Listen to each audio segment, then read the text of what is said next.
पहले भारतीय बाजारों में एक उतार चढ़ाव का सेशन आप कह सकते हैं, जहां पर शुरुआती कारोबार तो बेहतर था। तेजी के साथ ही मार्केट्स की शुरुआत हुई। एक समय में निफ्टी ऑलमोस्ट 17,600 की दहलीज तक पहुंचा। इनफैक्ट 17,600 आज का इंट्राडे हाई भी है निफ्टी का।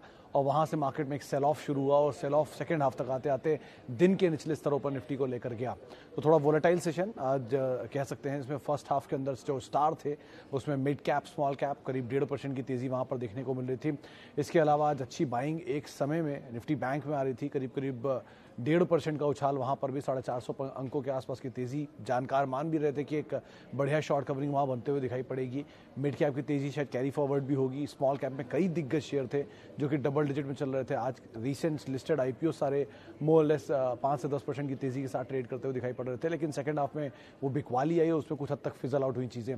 बिकवाली आई आईटी की तरफ से, मेजरली वहां से प्रेशर आता हुआ दिखाई पड़ा। रिलायंस की तरफ से करीब 1.5% बिकवाली वहां देखने को मिली। इसके अलावा आज प्रेशर था ऑटो स्पेस में भी, वहां पर भी एक इम्पैक्ट आता हुआ दिखाई पड़ा। मेजरली सभी ऑटो शेयरों में दबाव था। सेकंड हाफ में जो खबर मार्केट में चल रही थी वो थी जर्मन लॉकडाउन को लेकर, जिसको मार्केट्स ने कुछ हद तक भुनाने की कोशिश की। वो भी आज शायद इम्पैक्ट कर रही थी। जो लॉकडाउन की स्थितियां प्रिवेल हो रही हैं, पहले ऑस्ट्रिया में आया और उसके बाद जर्मनी में आ रहा है, तो उसका भी एक इम्पैक्ट शायद मार्केट्स में आता हुआ दिखाई पड़ा। इसीलिए सेकंड हाफ में और तेज बिकवाली थी। हैवी वेट्स में सेल ऑफ था। हैवी वेट्स के साथ साथ आईटी की हैवी वेट्स और ऑटो के हैवी वेट्स भी टूट रहे थे, जिसका भी एक इम्पैक्ट मार्केट में बनता हुआ दिखाई पड़ रहा था। लेकिन ओवरऑल अभी भी जो हमारे साथ जानकार दिन भर में जुड़े थे उनका तो ये मानना है कि बाय ऑन डिप्स का मार्केट है। आप तेजी ही मान के चलें। नियर टर्म में शायद कंसोलिडेशन मार्केट का बन चुका है और जो हाल फिलहाल की बिकवाली थी वो शायद एक नियर टर्म बॉटम बना है। रुचित जैन हमारे साथ मौजूद थे। उन्होंने भी बात साफ की थी कि 17,200 17,250 ये वो जोन थे जहां से निफ्टी ने एक पुल बैक लिया है और वही एक नियर टर्म बॉटम के तौर पर आप देखेंगे, जिसके बाद मार्केट में मूव आया है।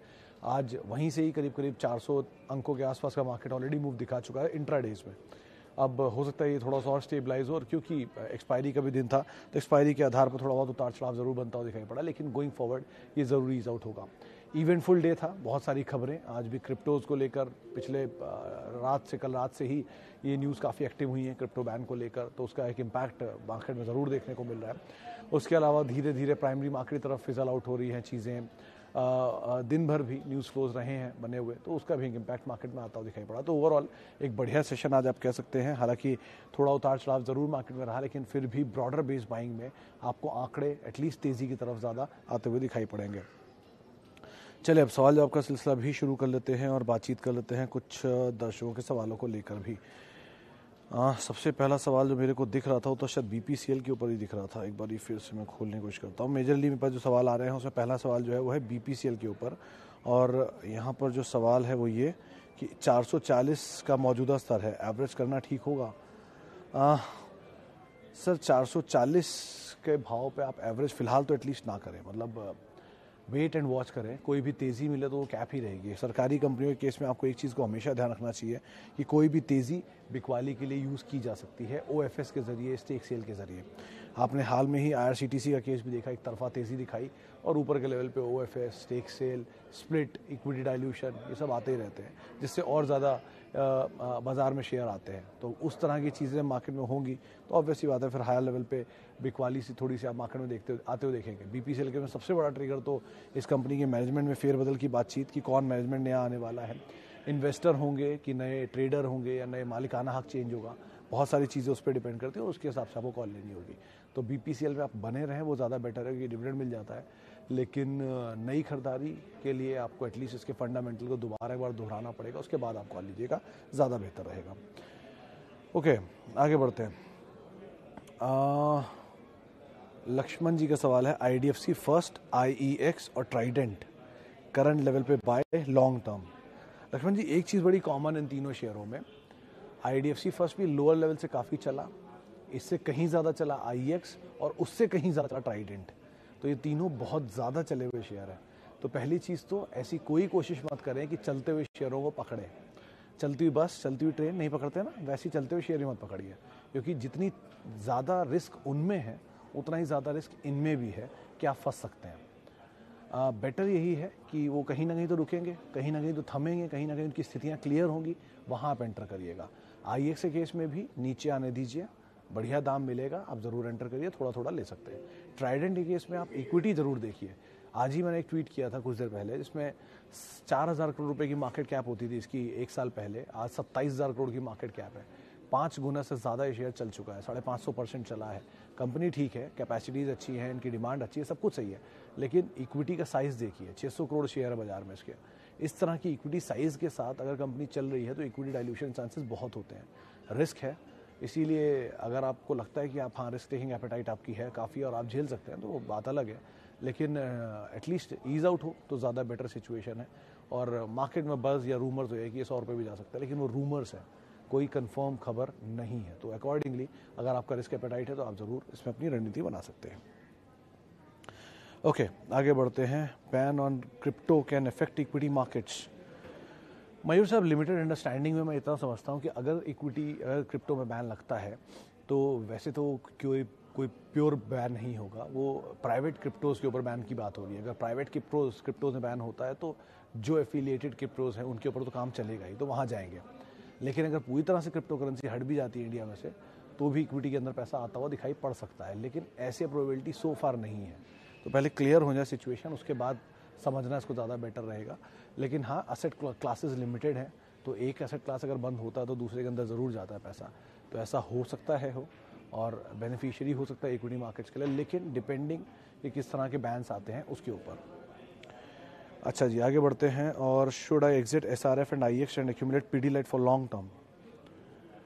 सर अमन साहब, आपको प्रॉफिट कितना है मुझे नहीं पता SRF के केस में और IEX के केस में, लेकिन अगर प्रॉफिट है तो आप इतना ज़रूर कर सकते हैं कि मान लीजिए आपके पास 100 शेयर हैं दोनों के, तो आप अपने प्रॉफिट वाले शेयरों को छोड़ दीजिए और अपने कॉस्ट वाले शेयरों को निकाल लीजिए और उससे आप पीडीलाइट ले सकते हैं। तो उससे आपके पास 3 शेयर हो जाएंगे और लिमिटेड पैसे में ही आपको 3 शेयर मिल जाएंगे। तो आप इस तरह की रणनीति रखेंगे तो शायद एक बार को ज़्यादा बेनिफिशियरी आपके लिए बने, तो आप उस हिसाब से अपनी कॉल लीजिए। SRF भी अच्छी कंपनी है, IEX भी अच्छी कंपनी है और पीडीलाइट भी बहुत अच्छी कंपनी है। तो तीनों कंपनियां अच्छी हैं, लेकिन लिमिटेड पैसे में इसको आप ऐसे ट्रैक कर सकते हैं। नया निवेश करना चाहते हैं तो पीडीलाइट बहुत अच्छी कंपनी है, आप जरूर निवेश करिए। Okay, latent view, long term view and good buying level. Rocky साहब, गुड बाइंग लेवल तो अभी नहीं पता, क्योंकि अभी 2 दिन पहले तो लिस्ट हुआ है और लगातार 2 दिन से तेज़ी, आज भी अपर सर्किट लग गया, तो नीचे झटका दे किसी दिन बाजार के किसी फॉल में तो आप थोड़ा बहुत ले सकते हैं। लेटेंट कंपनी ठीक है, मैनेजमेंट से हमारी कल परसों में बात हो रही थी और उनका भी मानना है कि क्लाइंटेल अच्छा है, प्रॉफिट अच्छा है, मार्जिन 37% के है, लेकिन उन्होंने खुद जेन्युइनली ये बात बोली कि 37 एग्जॉर्बिडेंटली थोड़े हाई हैं, वो शायद 29-30 की रेंज में कहीं आकर सेटल होंगे गोइंग फॉरवर्ड अगले फाइनेंशियल ईयर में। तो IT स्पेस की कंपनी है, इक्विटी शेयर छोटा है और मतलब इक्विटी साइज़ छोटा है, प्रीमियम मतलब छोटा IPO कम प्राइस पर आया, मतलब अकॉर्डिंगली उतना प्राइस दिन नहीं है, उतना इक्विटी साइज़ नहीं है, तो शायद इसमें मूव आता हुआ दिखाई पड़े। जो तेज़ी है वो शायद आगे भी जारी रहे, तो नीचे मिल जाए तो ज़्यादा बेटर है, लेकिन डिपेंड आप एंटर कहाँ करते हैं और उसके हिसाब से आपको कॉल लेनी होगी, कितना टाइम आप इसको होल्ड करते हैं। स्मॉल कैप QSR स्टॉक में बेस्ट कौन सा है एक्सेप्ट जुबिलेंट? ऐसा कोई QSR स्टॉक बोलिए जो जुबिलेंट जैसा रिटर्न दे फॉर नेक्स्ट 10 ईयर।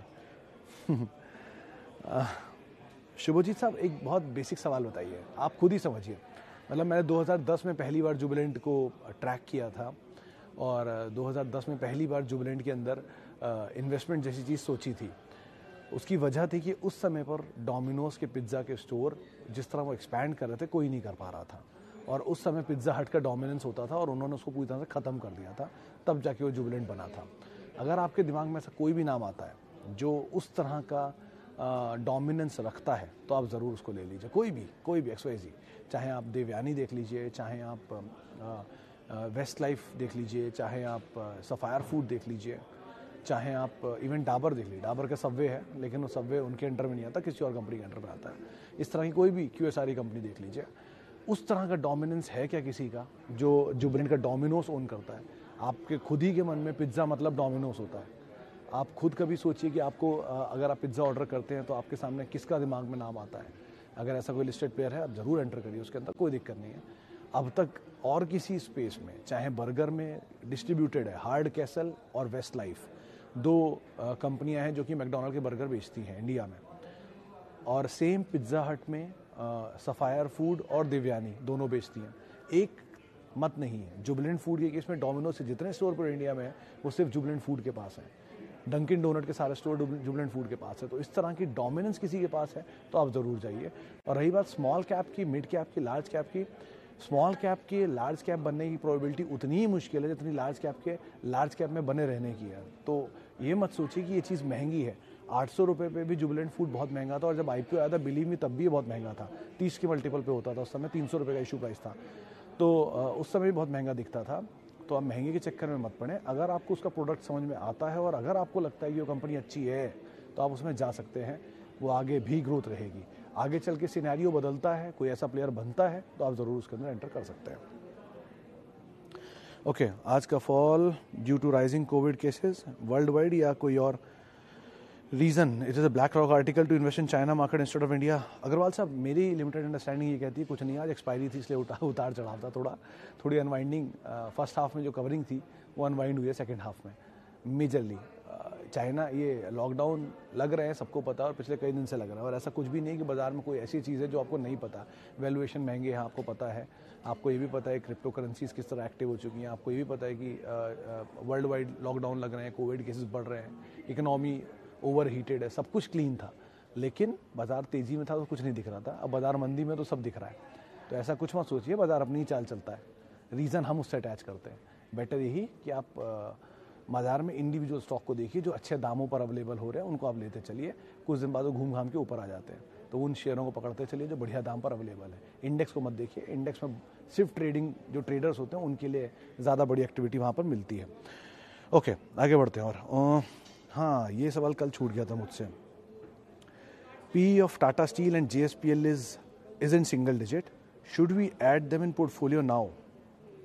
मलिक साहब, टाटा स्टील, JSPL या कोई भी मेटल कंपनी उनके लिए बहुत क्रूशियल है उनके कारोबार की स्टेबिलिटी, कैपेसिटी, डिमांड, प्राइसेस। अब ये चारों में अंतर, चारों कैसे समझेंगे आप? सिंगल पी से आप उसको जज मत करिए। अगर सिंगल पी देखना है तो आपको देखिए जिंदल 100 को, आप देखिए वेल्सपन कॉर्प को, आप देखिए महाराष्ट्र सीमलेस को। इनके सिंगल पी चले आ रहे हैं बहुत समय से, और बहुत अच्छी कंपनियां खराब भी नहीं है, लेकिन शेयर नहीं चलते इतना, ये सिंगल पी उसके बावजूद भी। JSPL केस में उन्होंने कैपेसिटीज ऐड की हैं, डेट है, डेट को ईज आउट कर रहे हैं, 2 क्वार्टर से लगातार बोल रहे हैं, और शायद वो FY22 सेकंड हाफ तक आते आते, FY23 सेकंड हाफ तक आते आते डेट फ्री भी हो जाए। टाटा स्टील केस में भी उन्होंने बात साफ किया हुआ है कि उनका यूरोपियन लॉसेज जो है वो ईज आउट हो रहे हैं और रियलाइजेशन अच्छे हैं। लेकिन ये नंबर इनके हर साल ऐसे नहीं आते हैं। ये 3 क्वार्टर बेटर आएंगे या 2 क्वार्टर बेटर आएंगे, 1 क्वार्टर कमजोर हो जाएंगे, ऑब्वियसली, क्योंकि इनके प्राइसेस पे बहुत कुछ डिपेंड करता है। स्टील की डिमांड अच्छी है, प्राइस बढ़ा हुआ है, तो रियलाइजेशन अच्छा है, सब कुछ ठीक है। स्टील की डिमांड कमज़ोर है, प्राइसेस कमज़ोर है, रियलाइजेशन ख़राब है, नंबर ख़राब है। कैपेसिटी ज़्यादा है इनकी, सप्लाई उतनी, डिमांड उतनी आती है कि नहीं आती, प्लस इतना डेट ले रखा है, उसको चुका पाते हैं कि नहीं चुका पाते हैं। आप ये चीज़ ना भूलें कि कोविड टाइम से लेके अब तक इंटरेस्ट रेट अपने बेयर मिनिमम लोज पर है, इसलिए हर कंपनी की इंटरेस्ट कॉस्ट बहुत कम आ रही है। जैसे इंटरेस्ट रेट बढ़ना शुरू होगा, इनकी इंटरेस्ट कॉस्ट वापस बढ़ जाएगी, जो इनके मार्जिन को और प्रेशर में डालेगी, मुनाफा और हिट करेगी। तो ये कुछ चीज़ें इनको आप ज़रूर ध्यान रखिएगा। कंपनियां दोनों सही हैं, लेकिन सिंगल पी के चक्कर में मत पड़िए, वरना सिंगल पी में वो ज़्यादा बेटर है जो मैंने नाम आपको गिनाया है। ओके, पॉलिसी बाजार फॉर लॉन्ग टर्म अवॉइड करिए सर, सिंपल। भावेश जी का सवाल, हिंदुस्तान जिंक। भावेश जी, जो कंपनी अगर आप उदयपुर कभी गए होंगे तो आप कभी वहाँ जाइएगा, इनका बहुत बढ़िया प्लांट भी है। एक तो पहली चीज़, ये कंपनी सिल्वर की लार्जेस्ट मैन्युफैक्चरर है इंडिया में। 80% इंडिया की सिल्वर इनके पास ही है, जहाँ से आती है। बाकी कमोडिटीज़ में भी बहुत एग्रेसिव हैं। वेदांता ग्रुप की कंपनी है, कैश रिच कंपनी है, और डिविडेंड बहुत अच्छा करती है। इसमें एक ही फ्लॉ है कि इसमें बाल्को का स्टेक है। बाल्को यानी कि वो सरकारी स्टेक है 25% के आसपास, जो बेचने की बातचीत हो रही है, जो वेदांता खरीद भी लेगा नहीं तो कल, वो भी कोई बड़ी चीज़ नहीं है। लेकिन इस ग्रुप के स्टॉक में वेदांता स्टरलाइट जब था तब उसने बहुत बड़ा रिटर्न दिया, उसके बाद से ग्रुप चलता नहीं है, थोड़ा प्रॉब्लम रहता ही है इसमें। तो आप अगर है आपके पास तो आप बने रहिए, कोई दिक्कत नहीं। नई खरीदारी के लिए आप और विकल्पों को तलाश लीजिए, बहुत अच्छे ऑप्शन मार्केट में अवेलेबल है। ओके, आगे बढ़ते हैं। Will market go down, which is best M cap share? Subin साहब, ये तो मतलब समय ही बताएगा कि वो ऊपर जाएगा कि नीचे आएगा। हाँ, इतना ज़रूर है, कभी ना कभी नीचे आएगा और कभी ना कभी ऊपर भी जाएगा। ऑब्वियसली बात है, आज नीचे आएगा कल ऊपर आ जाएगा। वो छोड़ दीजिए कि बाजार ऊपर कहाँ जाएगा और बाजार नीचे कहाँ जाएगा। मिड कैप, ये क्रूशियल पार्ट है आपका। तो मिड कैप में ऐसी बहुत सारी कंपनियां हैं जो बहुत अच्छे दाम पर अवेलेबल है। मिसाल के तौर पे 170 रुपये पे इंडिया बुल्स रियल एस्टेट एक ठीक ठाक कंपनी थी। मिसाल के तौर पे टाटा कम्युनिकेशन फिलहाल के स्तरों पर ठीक ठाक दिखाई पड़ रही है। मिसाल के तौर पे अगर आप सीमेंट स्पेस में देखना चाह रहे हैं तो जेके सीमेंट एक अच्छी कंपनी है, अगर नीचे मिल जाए तो वो भी बहुत अच्छी कंपनी है, ठीक ठाक है। IX अभी थोड़ा महंगा है, लेकिन नीचे मिल जाए तो वो भी बुरी नहीं है। उसके अलावा सीजी पावर दोबारा कंसोलिडेट कर रहा है, अगर नीचे का झटका दे तो बहुत अच्छी बात है, उसे भी आप ले सकते हैं। लाइकवाइज बहुत सारे मिड कैप हैं, इनफैक्ट 3i इन्फोटेक पे मैं देख रहा था, वो भी ठीक ठाक कंपनी हो चुकी है पहले कंपैरिजन में। 2 तारीख को एक डेट पेमेंट है उनका, तो यहाँ सिचुएशन बेटर हो रही है, इनको आप तलाश सकते हैं। अच्छा जी, आगे बढ़ते हैं, एक सवाल और ले लेता हूँ, लास्ट सवाल। एक सवाल है अंश जी का, L&T finance holding, IOC and NMDC। Sir NMDC cash rich है, नीचे के दाम पर बढ़िया है, डिविडेंड यील्ड मिलता है, अभी नहीं। IOC OMC स्पेस में सबसे अच्छा BPCL है, क्योंकि वहाँ एटलीस्ट मालिकाना हक बदल सकता है कभी ना कभी। और तीसरा आपने पूछा बजाज फाइनेंस नहीं, L&T फाइनेंस। L&T फाइनेंस को आप अवॉइड करें। L&T ग्रुप में आप जाना चाहते हैं, तीनों IT कंपनियां बेस्ट हैं, उनके साथ जाइए। L&T फाइनेंस में इक्विटी साइज थोड़ा बड़ा है, शायद इसलिए कंसर्न दिखता है, वैसे चलता कम ही है ये शेयर, लेकिन अगर आप में पेशेंस है तो आप जरूर इसको लेकर रख सकते हैं। अच्छा, Bajaj finance come in pure banking, then will it affect HDFC bank and ICICI bank. Madhur साहब, थोड़ा मुश्किल नहीं लग रहा आपको?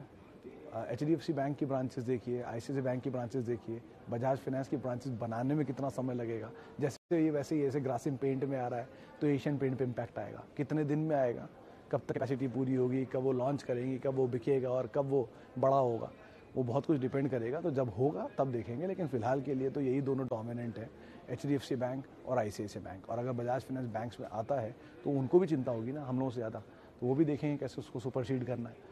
तो दोनों ही टू बिग टू फेल है, उसके बारे में आप टेंशन अभी ना लें। अब बजाज फाइनेंस के एज ऑफ नाउ तो भी कोई बैंकिंग लाइसेंस मिला भी नहीं है, तो जब आएगा तब की तब स्थिति देखी जाएगी।